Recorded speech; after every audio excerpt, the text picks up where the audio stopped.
कहाँ जिक्र है, कहाँ शुरुआत हुआ था बलि प्रथा का? बलि प्रथा का सबसे पहला उदाहरण मिलता है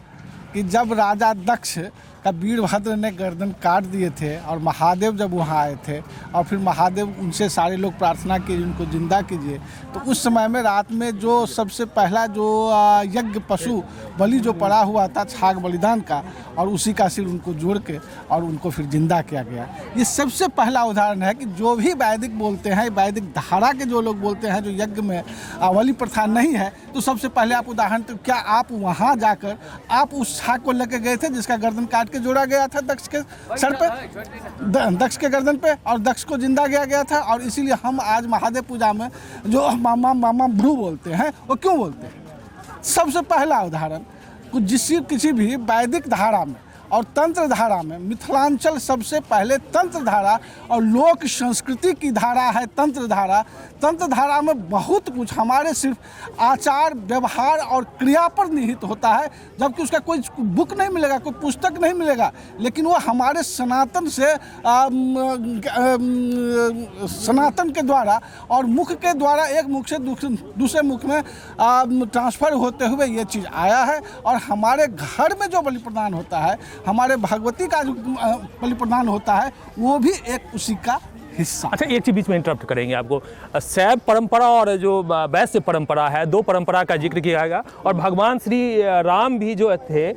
जब शैव परंपरा में जब उनका विवाह हुआ तभी बताया जाता है कि उनकी महानता या फिर उन्हें मर्यादा पुरुषोत्तम कहा गया। तो शैव परंपरा ज्यादा बड़ा है या वैश्य परंपरा आपके नजर में? सबसे बड़ी बात है कि ये पूरी पृथ्वी सबसे पहले शैव परंपरा थी।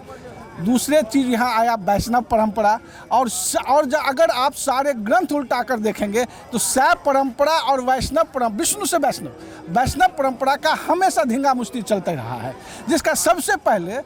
वैष्णव परंपरा के सबसे पहला शिकार बना उस समय में प्रहलाद से पहले हिरण्यकश्यप जो थे वो शैव परंपरा के थे, और प्रहलाद के बाद प्रहलाद का पुत्र विरोचन भी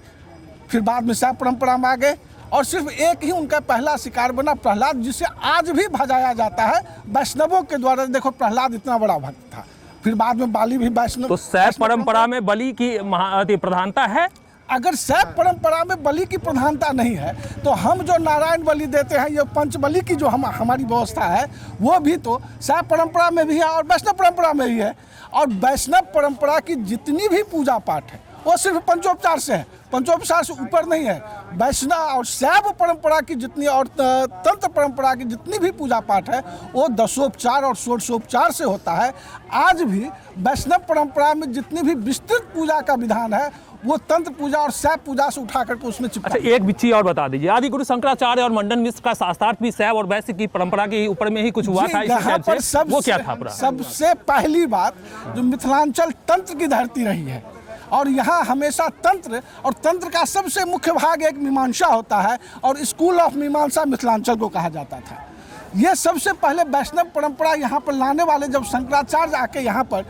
उनके साथ, हालांकि साथ ये हुआ नहीं था, ये सबसे बड़ा गलत है। और जब ये माधवाचार्य ने जब ये 1400 ईस्वी में अपना बुक शंकर दिग्विजय लिखे तो उसमें इस चीज़ का जिक्र किया जैसे शास्त्रार्थ हुआ, लेकिन ऐसा हुआ नहीं था। और शंकराचार्य में इतनी बड़ी कुवत नहीं थी जो मंडन मिश्र जैसे आदमी से वो शास्त्रार्थ करते और मीमांसा के लिए। लेकिन जब उन्होंने ब्रह्मसूत्र पर किताब लिखा था, वो भी ब्रह्मसूत्र बद्रायन का जो ब्रह्म सिद्धांत है वो भी एक्चुअली मीमांसा का ही बद्रायन का किताब था, जिन पर शंकर ने भाष्य लिखे थे, नोट किए हुए ब्रह्मसूत्र लिखे थे। सबसे पहली बात, उनको ये चीज़ जब कहीं भी उनको